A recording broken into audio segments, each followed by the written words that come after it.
ناظرین، ایک طرف سینٹ کے انتخابات کی منڈی لگ گئی ہے اور دوسری طرف وزیر اعظم پاکستان نے خبر دی ہے کہ بلوچستان میں سینٹ کے سیٹ کا ریٹ 70 کروڑ روپے ہے، جبکہ حکومت کی طرف سے سینٹ کے گزشتہ انتخابات کے موقع پر خیبر پختونخوا کے ممبران کی خریداری کی ایک ویڈیو حکومت کی طرف سے لیک کی گئی۔ اس ویڈیو کو اس دلیل کے طور پر پیش کیا جا رہا ہے کہ پی ٹی آئی اس عمل کو ختم کرنے کے لیے سینٹ کے انتخابات کا طریقہ تبدیل کرنا چاہتی ہے۔ اگرچہ ابھی وہ کچھ اور کہہ رہے ہیں، لیکن یہ ویڈیو عمران خان صاحب کے اعلان کے مطابق انہوں نے 2018 میں دیکھی تھی۔ یہ آج کی بات نہیں، بلکہ میں الیکشن سے قبل خبردار کر چکا تھا کہ یہ کام ہونے جا رہا ہے۔ میرا پہلا کالم 6 فروری کو روزنامہ جنگ میں ڈونکی ٹریڈنگ کے نام سے شائع ہوا، جس میں معاملے کی سنگینی کو واضح کرنے کے لیے میں نے ہارس ٹریڈنگ کی بجائے ڈونکی ٹریڈنگ کا نام دیا تھا اور ضمیر فروخت کرنے والوں کو گدھوں سے تشبیہ دی تھی۔ لیکن پیپلز پارٹی اور پی ٹی آئی میں خریداری کا میچ زوروں پر رہا، تاہم الیکشن میں جس بری طرح خرید و فروخت ہوئی اور نئے پاکستان کے علمبرداروں نے یہ نئی روایت بھی ڈال دی کہ خود اپنی پارٹی کے کرپتی امیدواروں نے بھی اپنے ایم پی ایز کی خریداری کی۔ چنانچہ الیکشن کے فوراً بعد میں نے گدھوں سے معذرت کے زیر عنوان ایک اور کالم لکھا، جو روزنامہ جنگ میں 7 مارچ 2018 کو شائع ہوا۔ اس کالم میں پی ٹی آئی کی طرف سے اپنے ارکان کو رقم دینے کا میں نے نہ صرف یہ کہ انکشاف کیا، بلکہ یہ تفصیل بھی دی کہ پی ٹی آئی کے کتنے لوگ بکے ہیں۔ اس کالم کا ایک پیراگراف کچھ یوں تھا: خیبر پختونخوا اسمبلی میں تبدیلی کی علمبردار جماعت پاکستان تحریک انصاف کے 2 درجن سے زائد اراکین صوبائی اسمبلی، جن میں صوبائی وزراء بھی تھے، فروخت ہوئے۔ حالانکہ اپنی پارٹی کے امیدواروں کو ووٹ دینے کی صورت میں ان کو اپنی حکومت کی طرف سے دیگر مراعات کے ساتھ ساتھ رقم بھی مل رہی تھی، لیکن دوسری پارٹی کی رقم چونکہ بہت زیادہ تھی، اس لیے یہ بے شرم نوٹوں کے آگے ڈھیر ہو گئے۔ بعض ایسے ہیں جنہوں نے اپنی حکومت سے رقم لے کر بھی ووٹ فروخت کیا، جبکہ بعض ایسے ہیں جنہوں نے دوسری پارٹی سے رقم لے کر بھی ووٹ اس کے امیدوار کو نہیں ڈالا۔ خیبر پختونخوا کے عوام نے گزشتہ انتخابات میں پیپلز پارٹی کو مسترد کر کے تبدیلی کے نام پر تحریک انصاف کو ووٹ ڈالے تھے، اور اس لیے بعض ایسے لوگ بھی ایم پی اے اور ایم این اے منتخب ہوئے جو گدھوں کے استبل کا انتظام چلانے کے بھی اہل نہ تھے۔ عوام کے مینڈیٹ کی روح سے پیپلز پارٹی کو اتنی کم سیٹیں ملی تھی کہ ان کا ایک سینیٹر بھی مشکل سے منتخب ہو سکتا تھا، لیکن ان ضمیر فروشوں کی وجہ سے اس کے 2 سینیٹرز منتخب ہوئے اور تیسرا سینیٹر منتخب ہوتے ہوتے رہ گیا۔ انتخاب سے قبل اس معاملے پر بارگیننگ کے لیے وزیر اعلیٰ اور پیپلز پارٹی کے خریداروں کے مابین مذاکرات بھی ہوئے۔ اس کے تدارک کے لیے پی ٹی آئی نے ارب پتیوں کو پارٹی ٹکٹ دیے اور اسی لیے پی ٹی آئی نے اپنے ایم پی ایز کو بھی پیسے دیے۔ اس کھیل کا اعتراف پی ٹی آئی کے ایک ایم پی اے مبینہ لوٹوں کے خلاف کارروائی سے بہت پہلے ٹی وی پر آ کر چکے ہیں۔ اب جب پارٹی خود اپنے ایم پی ایز کو ووٹ کے بدلے نوٹ دے تو وہ پھر دوسروں کے ہاں اپنے آپ کو کیوں فروخت نہ کرے؟ اسی طرح پارٹی کے مخلص اور باصلاحیت ورکروں کو ٹکٹ دینے کی بجائے پارٹی اگر دولت کی بنیاد پر ٹکٹ دے تو پھر ایم پی ایز کو بھی میرٹ کی بجائے دولت کی بنیاد پر ووٹ دینے کی ترغیب کیوں نہ ملے؟ ناظرین، صرف کالم میں یہ تذکرہ نہیں ہوا تھا اور ویڈیو میں کوئی نئی بات سامنے نہیں آئی ہے۔ اس وقت یعنی مارچ 2018 میں ہم نے اس سے متعلق جو جرگے کیے، اس میں تقریباً یہ تمام باتیں سامنے آ چکی تھیں۔ اب سوال یہ ہے کہ عمران خان صاحب اگر سینٹ انتخابات میں پیسے کے گیم کو ختم کرنا چاہتے ہیں تو پھر انہوں نے پارٹی کے لوگوں کی بجائے نووارد ارب پتیوں کو ٹکٹ کیوں دیے اور بعض ایسے ممبران کو کیوں بچایا جو ضمیر فروشی کے مرتکب ہوئے تھے؟ خان صاحب نے جن لوگوں کو پارٹی سے نکالنے کا اعلان کیا، ان میں 3 ایم پی ایز کا پی ٹی آئی سے تعلق بھی نہیں تھا۔ یہ ساری تفصیلات 2018 کو ہم جیو نیوز کے اسی جرگہ میں یہاں سامنے لا چکے تھے۔ آپ مجھے یہ حلفاً کہہ سکتے ہیں کہ خیبر پختونخوا میں پیسہ خرچ نہیں ہوا؟ نہیں، یہ اس کے لیے میں حلف نہیں لے سکتا ہوں. ہاں تو ظاہری بات ہے پیسہ آپ لوگوں نے خرچ کیا ہے نا. اس پہ میں حلف نہیں لے سکتا ہوں. میں نے کہا کہ حلفاً نہیں، لیکن یہ جس طرح ایک سوچ ہے کہ جی کوئی شاید بہت بڑا پیسہ خرچ ہوا ہے، وہ بھی نہیں ہوگا. کتنے ارب خرچ ہوا ہوگا؟ نہیں، کوئی ارب کی بات نہیں، کوئی ارب کی بات نہیں. اس کا تو میں حلف لے رہا ہوں کہ کوئی ارب کی بات نہیں ہے. بالکل کروڑوں میں خرچ ہوا ہے. ہو سکتا ہے کہ اس طرح کے خرچے تو ہر الیکشن میں ہوتے ہیں، پہلے بھی ہوئے. ریٹ کیا تھا؟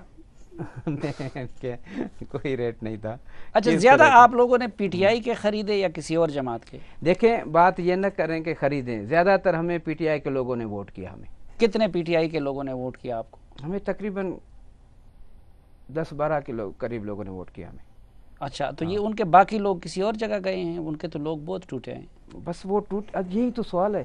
ان سے پوچھیں کہ آپ کے وزراء، آپ کے ایم پی ایس کیوں ٹوٹے؟ کیا آپ حلف اٹھا سکتے ہیں کہ فاٹا کے سینیٹرز کی حمایت بغیر پیسوں کے حاصل کی گئی؟ اچھا، اس میں اتنا کہہ سکتا ہوں، میں نے اپنے ہاتھوں سے کسی کو 1 روپیہ ظاہری بات ہے، اپنے ہاتھوں سے. آپ جیسے لوگ اپنے ہاتھوں سے اتنا میں کہہ سکتا ہوں. اچھا، کس کے ہاتھوں دیے؟ مقصد میں اتنا حلف لے سکتا ہوں، اپنے لیے باقیوں کا مجھے نہیں پتا. میں تو حلفاً کہتا ہوں میں نے پارٹی کو ووٹ نہیں دیے، نہ دینا چاہتا تھا، نہ ان کا مجھ پہ حق تھا. ٹھیک. اسی طریقے سے وزیر اعلیٰ صاحب کو بٹھائیں اور جو ایم پی ایز ہیں ان کو بھی بلا لیں، پتہ چل جائے گا دودھ کا دودھ اور پانی کا پانی. اس کو چھوڑ دیں جی. سینیٹ الیکشن میں عمران خان کی ہدایت پہ پرویز خٹک صاحب کے ساتھ مل کے ہم نے تمام ووٹ باہر نکالے تھے. ووٹ باہر نکالے؟ جی، ووٹ باہر نکالے تھے، اور ایک ایک ووٹ کو پرویز خٹک صاحب اور میں مل کے اس کو نشان لگا رہے تھے کہ کون سا ووٹ 1 نمبر کا کس کو دینا ہے، 2 نمبر کس کو دینا ہے، ٹیکنوکریٹ کس کو دینا ہے، وومن کس کو دینا ہے. اور پھر اسی آدمی کے ساتھ اسی ممبر کو وہ ووٹ دے دیتے تھے. وہ چلا جاتا تھا، وہاں پول کرتا تھا، نیا ووٹ لے کے باہر آ جاتا. تو اس طریقے سے ہم لوگ اس کو پول کرتے جا رہے تھے. اور اخلاقی طور پہ جی اگر اخلاقیات کا ووٹ باہر لانا تو الیکشن رولز کے جرم نہیں ہے؟ بالکل جرم ہے. آپ لوگوں نے یہ جرم کیا؟ بالکل یہ جرم کیا جی. میں برملا کہہ رہا ہوں آپ کے پروگرام میں. چیف منسٹر نے سب کو آفر کیا تھا کہ ہم نے جو یہ سینیٹر ہے جو یہ 4 وہ فیصل جاوید، وہ ٹھیک ہے، وہ نعرے لگاتا ہے، وہ عمران خان کو تقریر سے پہلے 1 گھنٹہ ان کی تعریف کرتا ہے. تو اس سلسلے میں ان کو ٹکٹ دیا اور اس کو سینیٹر بنایا گیا. مہرتاج روغانی بھی میرٹ پر آئی ہے. باقی 4 جو ہیں اس سے تو پیسے لیے گئے. وہ تو چیخ کہہ رہے ہیں کہ ہم نے تو ابھی تک پارٹی کا جو ممبرشپ وہ ہے فارم ہے وہ بھی نہیں بھرا. تو میں خود اس کو سے انٹرویو، یہ جو کینڈیڈیٹ تھے سینٹ کے، ان سے پارٹی نے پیسے لیے ہیں یا کسی شخصیت نے؟ میں نے اس ایک سینیٹر کو کہا کہ آپ کے پاس کون سی گدڑ سنگھی ہے کہ آپ کو اتنے عمران خان جیسے بندے نے آپ کو ٹکٹ دیا؟ اس نے کہا کیا گدڑ سنگھی ہے، پیسے ہیں اور کیا ہے. پارٹی ڈونیشن پر اور یہ شوکت خانم کے نام پر مجھ سے پیسے لیے گئے اور مجھے ٹکٹ دیا گیا. اسی طرح ان نکالے جانے والوں میں ایک نام عارف یوسف کا بھی تھا، جنہوں نے خان صاحب کے خلاف ہتک عزت کا دعویٰ دائر کیا تھا. چنانچہ ان کو بنانے کے لیے نہ صرف پارٹی رہنماؤں کو ان کے گھر بھیج کر معافی مانگی گئی، بلکہ اب ان کو پارٹی عہدہ بھی دوبارہ دیا گیا ہے. اسی طرح پی ٹی آئی کے ہی ممبران پیپلز پارٹی نے توڑے تھے، لیکن صرف 1 ہفتہ بعد عمران خان صاحب نے اپنے چیئرمین سینٹ کے لیے پیپلز پارٹی کے ان سینیٹروں سے ووٹ مانگا، بلکہ اپنے سینیٹروں کا ووٹ بھی پیپلز پارٹی کے سلیم مانڈوی والا کے حق میں استعمال کیا. اب جب 20 لوگوں کو اس وقت نکالا گیا تو عمران خان صاحب نے یہ بھی اعلان کیا تھا کہ وہ ان کے معاملے کو نیب کے پاس بھیجیں گے. لیکن 3 سال گزرنے کے باوجود عمران خان صاحب نے اس حوالے سے نہ تو نیب سے رجوع کیا اور نہ کسی عدالت سے، بلکہ نکالے گئے لوگوں میں عارف یوسف جیسے بعض لوگ خود عدالت گئے تھے، لیکن ان کے ساتھ جرگے بھیج کر صلح کی گئی اور بعض کو پارٹی عہدے بھی دوبارہ دیے گئے. اب قوم کی آنکھوں میں دھول جھونکنے کے لیے 3 وفاقی وزراء پر مشتمل کمیٹی بنائی گئی ہے، جو بین ہی ایسا ہی کام ہے جیسے زرداری صاحب کے ماضی کے معاملات کی تحقیقات کے لیے ذوالفقار مرزا کی قیادت میں کوئی کمیٹی بنا دی جائے. دوسری طرف اس حکومت کی کمیٹیوں کا انجام ماضی میں ہم دیکھ چکے ہیں. سوال یہ ہے کہ قرضہ کمیشن کا کیا ہوا؟ ادویات سکینڈل کی تحقیقاتی کمیٹی کی رپورٹ کہاں ہے؟ طاہر داوڑ قتل کیس کی تحقیقاتی کمیٹی کہاں غائب ہے؟ پاور سیکٹر انکوائری کی رپورٹ کس الماری میں پڑی ہے؟ گندم اور چینی اسکینڈل میں کس کے خلاف کارروائی ہوئی؟ تازہ ترین مثال اجمل وزیر کی مبینہ آڈیو کے بارے میں بنائی گئی کمیٹی کی ہے۔ ان کی مبینہ آڈیو سامنے آنے کے بعد وزیر اعلیٰ محمود خان نے اپنے ماتحت سرکاری افسران پر مشتمل کمیٹی بنا دی اور اعلان کیا تھا کہ 1 ماہ کے اندر رپورٹ تیار کر کے پبلک کی جائے گی۔ 1 ماہ کی بجائے آج 6 ماہ پورے ہو گئے، لیکن اس رپورٹ کا کوئی پتہ نہیں چلا۔ حالانکہ میری معلومات کے مطابق اس رپورٹ میں وزیر اعلیٰ اور وزراء کی مرضی کے مطابق 6-7 مرتبہ رد و بدل بھی کیا گیا۔ اب بھی اگر وہ واقعی اس گند کو صاف کرنا چاہتے ہیں تو کیا نئے انتخابات کا طریقہ کار بدلنے سے قبل کیا یہ ضروری نہیں ہے کہ وہ پہلے عدالت سے رجوع کر کے سینٹ میں موجود گند کو پہلے سے صاف کریں؟ پیسے کا سب سے زیادہ استعمال سابقہ فاٹا میں ہوا تھا، لیکن اس کے تمام سینیٹر سوائے ایک کے وہ پی ٹی آئی کے ساتھ کیوں ہیں؟ اگر واقعی خان صاحب گند کو صاف کرنا چاہتے ہیں تو سپریم کورٹ کے ججز پر مشتمل کمیشن بنا کر گزشتہ سینٹ انتخابات میں ہونے والی خرید و فروخت اور چیئرمین سینٹ کے عدم اعتماد کے معاملے کی انکوائری کروا دیں۔